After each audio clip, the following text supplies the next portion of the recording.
Hi. Know how I feel.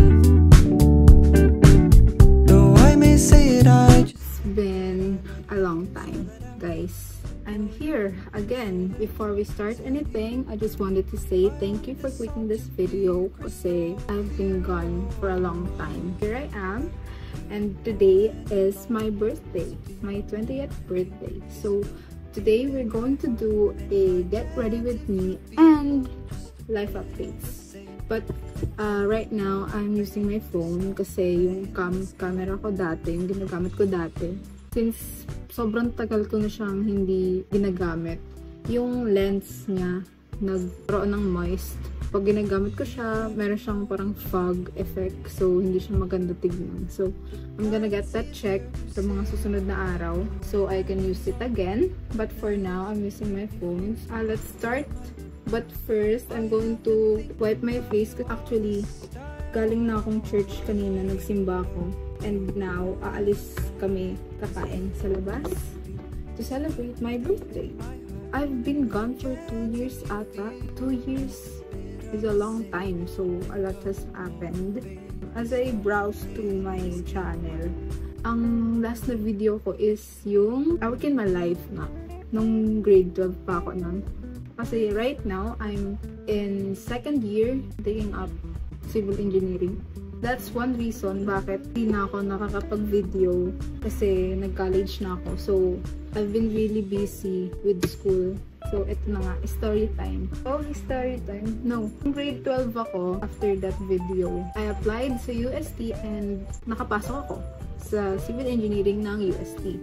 August nag-start or around that time. So, doon nag-start yung class and nag-adjust ako ng malala. So, nung first term, hirap niya as in na culture shock. Sobrang culture shock sa college. Like, ibang-iba sa high school. I'm using this to moisturize my face. Ayun na nga. Alam mo yung way mo ng pag-aaral before, siya nag-work. As in, nung pumasok ako ng college, akala ko, diba, medyo brainy, ganyan. Tapos, nung pagpasok ko ng college, alo, si ate, lagapak siya talaga. Ganun, dire-diretso. Lalo na civil engineering ang kinukuha ko. Dapat maalam ka sa math and everything na pagsusolve, ganyan, physics. Pero ako hindi. My life in UST has been great, kahit sobrang hirap. I met a lot of people. Siyempre, mga friends, classmates, ganyan, mga blockmates ko, and I made friends dahil sa kanila. Kaya, nabawasan yung burden sa school, ganyan. There was a time na sobrang hirap niya, hindi ko kinaya. Nagkasakit ako ng ilang beses, like sunod-sunod. So, because of that, sobrang namayat ako. I don't know, ayoko mag-self-diagnose, pero feeling ko, nagkaroon ako ng anxiety. Kunwari, if ever may exam kinabukasan, the night before, feeling ko nasusuka ako, ganyan. Ang hirap magpatuloy, alam mo yun. So, ayun. I know na kasi yung university na pinasukan ko is really a competitive university kasi nga one of the big 4 schools in the Philippines. So, I get that. But, grabe talaga. Sobrang nakaka-burn out. And, as in, napabayaan ko yung sarili ko. Ayan, nilagay ko lang yung contacts ko. Kasi, I'm blind. Dahil nga, naging sakitin ako that time. I missed 2 quizzes second term na. Kasi nga, nakasurvive ako ng first term. Shala, regular first term. But, hindi siya nag-last. Those 2 quizzes na yun, nagkasakit ako both times. And ang patakaran sa UST is, if ever may missed kang quiz or quizzes, you can only retake 1. Basta quiz 2, naalala ko yun yung tinake ko. And kapag yun yung pinili mo, matik yung quiz na isa pang hindi mo na-take, 0 na siya. So, wala akong choice. You know, retake siya, so it's gonna be hard. Much harder than kung ano yung original na quiz. And that's why I failed 1 subject in college. That is integral calculus. So, ganito. Dahil bumagsak ako, feel ko hindi ko na kayang tumuloy.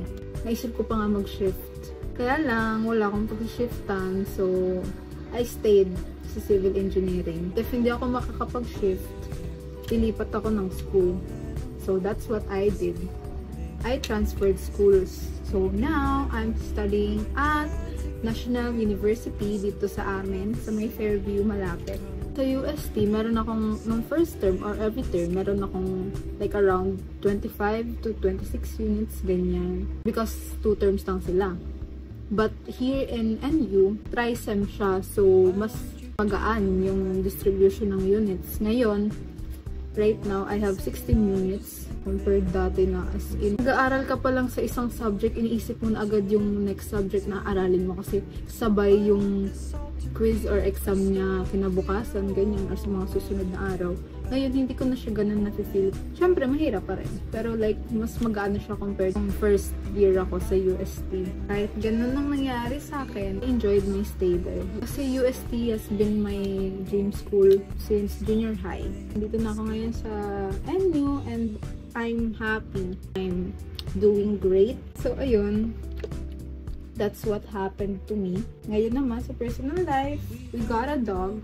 And her name is Taylor. And she's right here, natutulog. Sinama ko siya dito kasi wala siyang kasama sa baba. She's turning 11 months ngayong April. Because of her, naging lively ang bahay namin. She's a family, so may bagong baby sa bahay. That's one reason bakit kami gustong umuwi palagi ng maaga kasi nandyan siya naghihintay. Sunshine sa buhay namin. We love her very much. I'm gonna use this Maybelline Fit Me Skin Tint in the shade 05.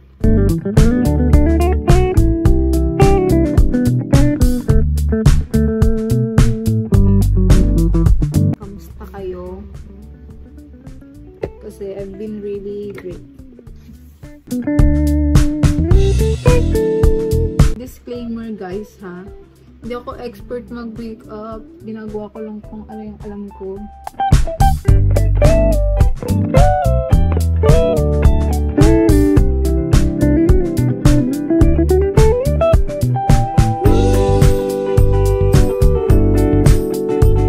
I'm using this concealer, shade 05 din, medium.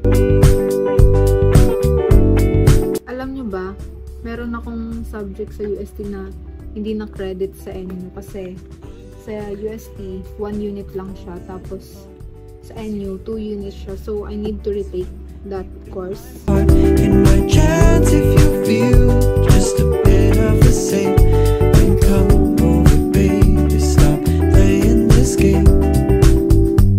Next, I'm going to do my brows.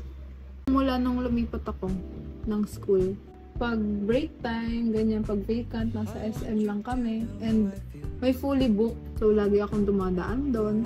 I started reading international books na less na yung pagbabasa ko ng Wattpad. Nag-college na ako, nawalan ako ng time magbasa. So, there was a time na nagkaroon pa ako ng reading slump. Dahil nagbasa ako ng international na book, doon nawala yung reading slump ko. So, ngayon, yun ang pinagkakaabalahan ko. Free time, magbabasa lang ako ng international books. Sa mga dati kong video, marami akong books na hindi pa nababasa. I'm planning to read muna lahat ng books na meron ako before I buy a new one. Pero hindi ko mapigilan. Currently, ang binabasa ko is ito. 7 Years Sleep by Ashley Poston. This is a gift from me.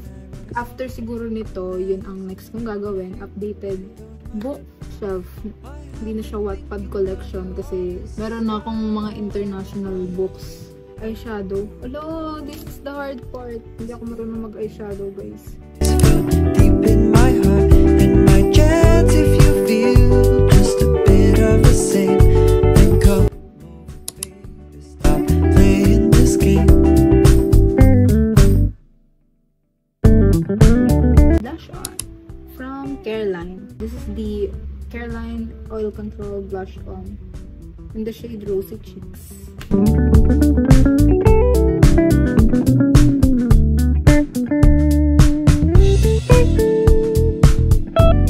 Gusto ko matutunan next is paano mag-contour and mag-bronzer kasi that's one thing na hindi ko kayang gawin.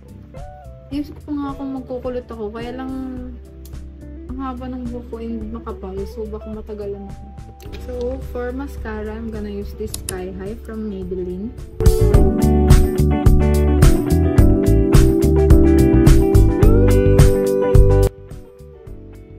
How do we look?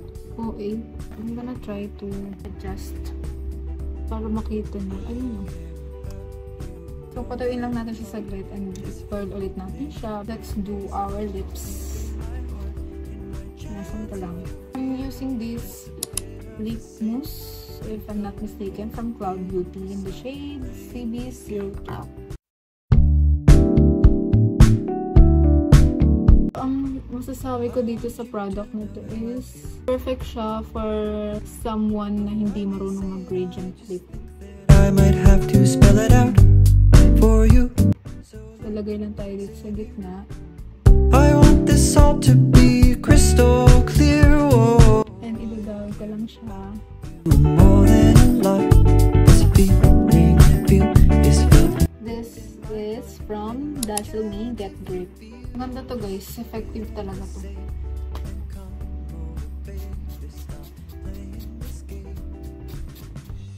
So, here's the final look guys.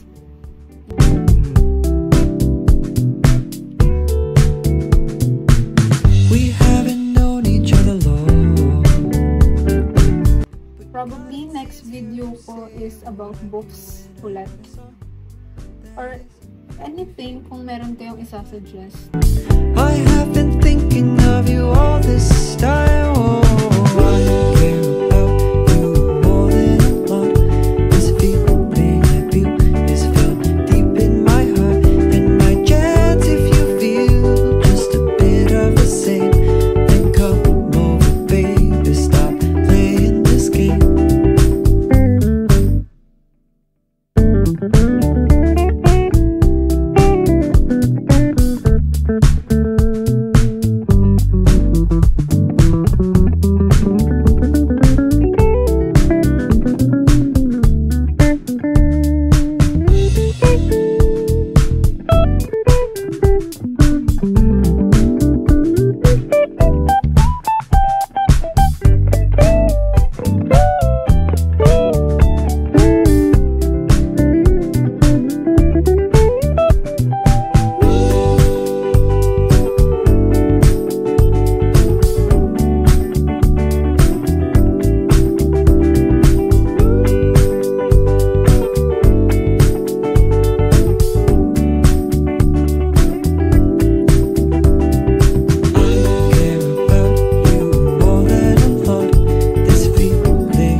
Ingat kayo palagi.